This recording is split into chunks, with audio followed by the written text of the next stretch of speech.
A young girl was forced to marry at 14 by her own uncle, but what she became 15 years later shocked everyone. If you haven't watched part 1 of this story, check the pinned comment or description for the link. Let me know where you are watching from in the comments so I can send some love to you. The soft hum of morning hymns drifted through the church compound as the first rays of sunlight filtered through the stained glass windows. It was a quiet Monday morning in Lagos.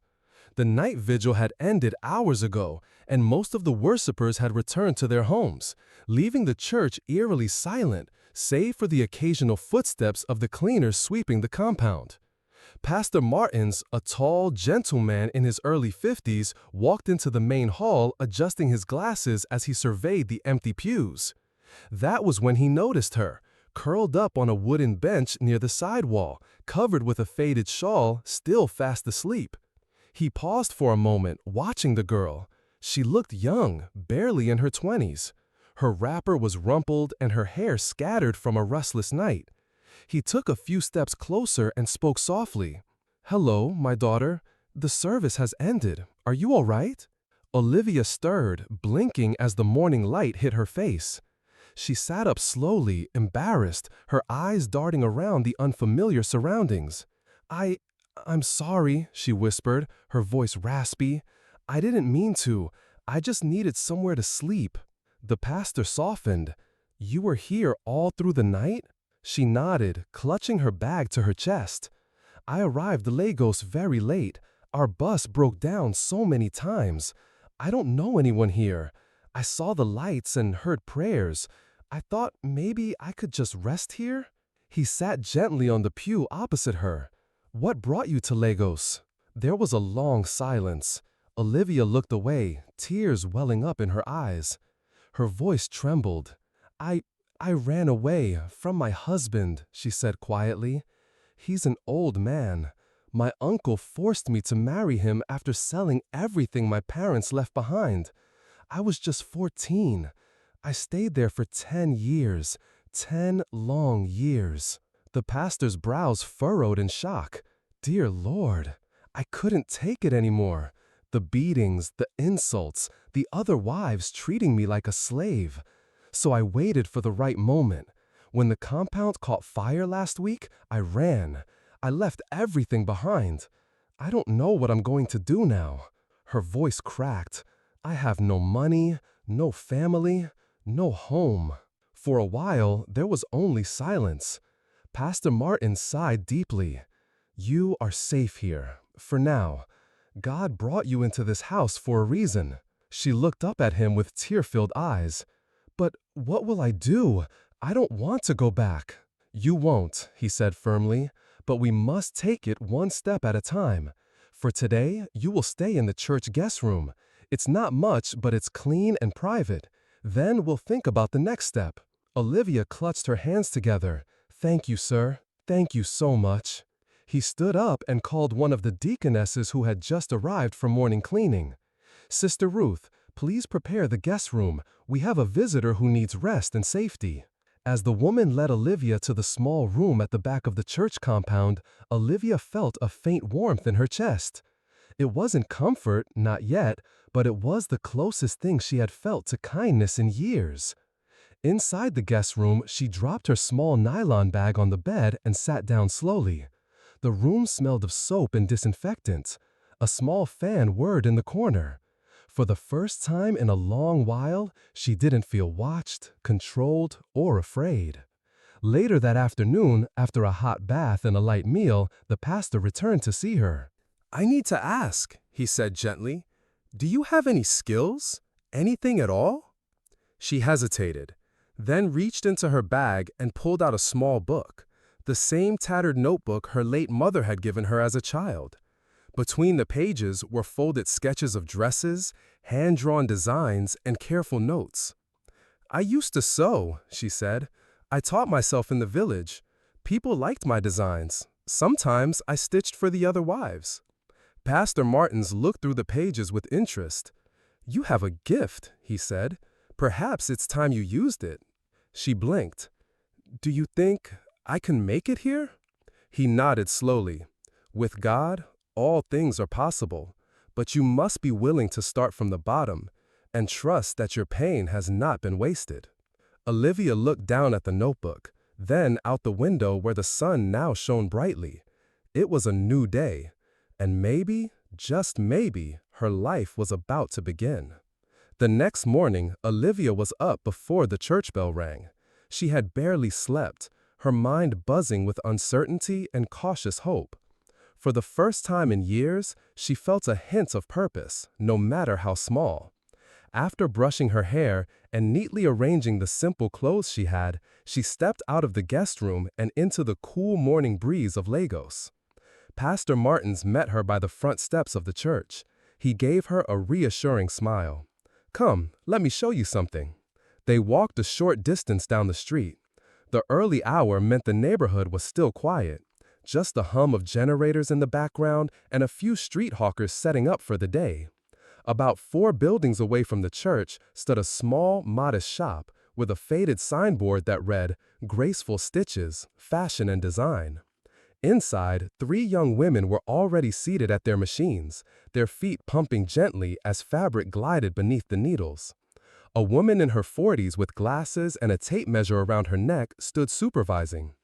"This is Sister Justina," the pastor said as they stepped in. "She runs this little shop and also trains young women.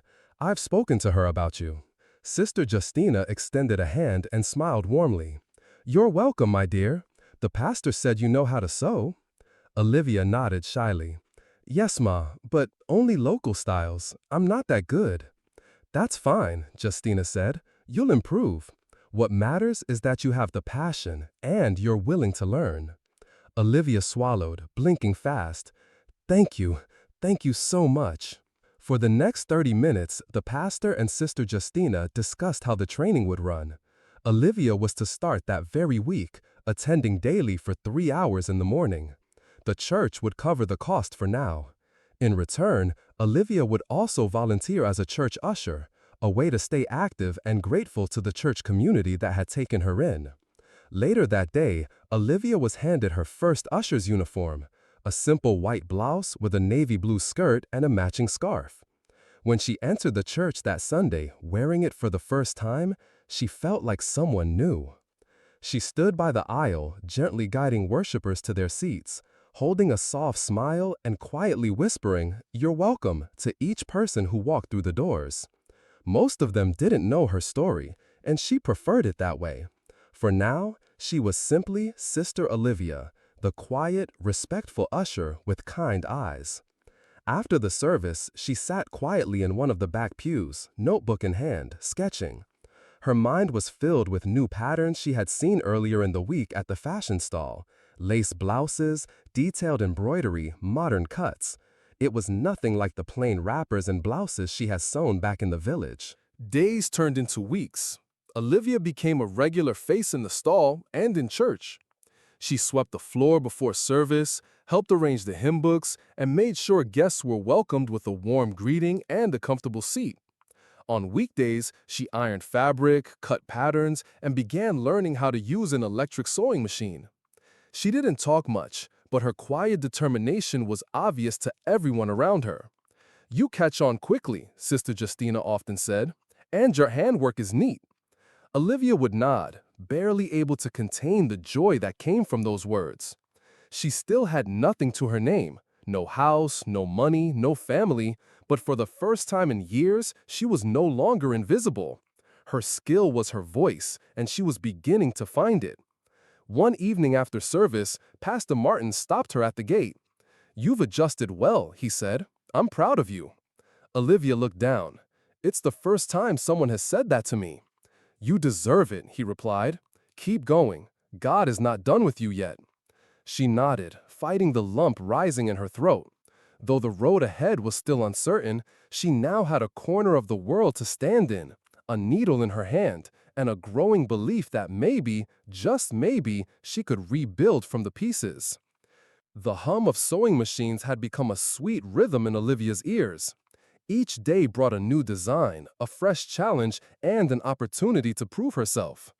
Within just a few months at Graceful Stitches, she had transformed from the shy girl who stood silently behind the others to one of the most reliable hands in the shop. Her confidence had grown quietly, like fabric unfolding beneath a steady hand. She now handled delicate lace, satin, and organza with ease. Her finishing was neat, her stitches tight, and her eye for detail unmatched. She could visualize a customer's style just from how they walked in. Sometimes, she even sketched new ideas during her breaks, which Sister Justina reviewed with great interest. "You are gifted," her boss had said one morning, holding up one of Olivia's original blouse designs. "People wait years to learn what you have picked up in months." By the 6th month, Sister Justina made a surprising announcement. Standing before the girls at the end of the day, she cleared her throat and said, "From today, Olivia will be assisting me in supervising the shop. She is now my second in command. Please respect her guidance." The girls clapped, some smiling sincerely, others with surprise. Olivia stood frozen for a second, then bowed her head in quiet gratitude. Her hands trembled, but her heart beat with pride. Customers had already started asking for her by name. "Where's that fair, quiet one that sewed for me last time?" one woman had asked. "I want Olivia to measure me," another insisted. "She gets it right the first time." She was becoming a favorite, not just in the shop, but in church too. The congregation often spoke of her humility. The head usher had once pulled her aside and whispered, "You serve with your heart, Olivia. You may be young, but you carry peace wherever you go." Despite the attention, she never allowed it to get to her head. She lived quietly in the church guest quarters, worked hard at the shop, and prayed fervently during services. Her past was a shadow she never turned to face, but it lingered, always close behind. Meanwhile, hundreds of kilometers away in the dusty corners of her old village, a different story was unfolding. Chief Agu, her husband, was furious. "She just vanished like wind," he growled, pacing in the compound of his sprawling home. "How can a woman leave her husband without a trace?" He had searched nearby villages, sent boys on motorbikes, sent word to his cousins in Inagu and Onisha, but no one had seen or heard anything. No phone calls, no messages, nothing. "What if something happened to her?" his cousin, Eze, asked one afternoon. Chief Agu scoffed. "She ran away. I know it, and I will find her." His pride had been bruised. He was a wealthy man, a respected elder with 3 chieftaincy titles. How could a girl he married, bought clothes for, fed and sheltered, run off as if he were a nobody? Some villagers began to gossip. "I heard she was tired of the marriage," one woman whispered. "They said she cried during the wedding," another added. But Chief Agu refused to accept shame. He summoned 2 of his men and gave the order. "Go to the police station, report her missing, let it be on record." That same evening, they filed the report at the local police station. The officer in charge, Officer Maduka, wrote everything down. Name: Olivia. Age: 19. Missing since? Nearly 7 months. Any clue where she might have gone? The men exchanged glances. She had no money, no relatives in the city. Maybe Lagos, but we can't say for sure. The officer closed the file slowly and looked up.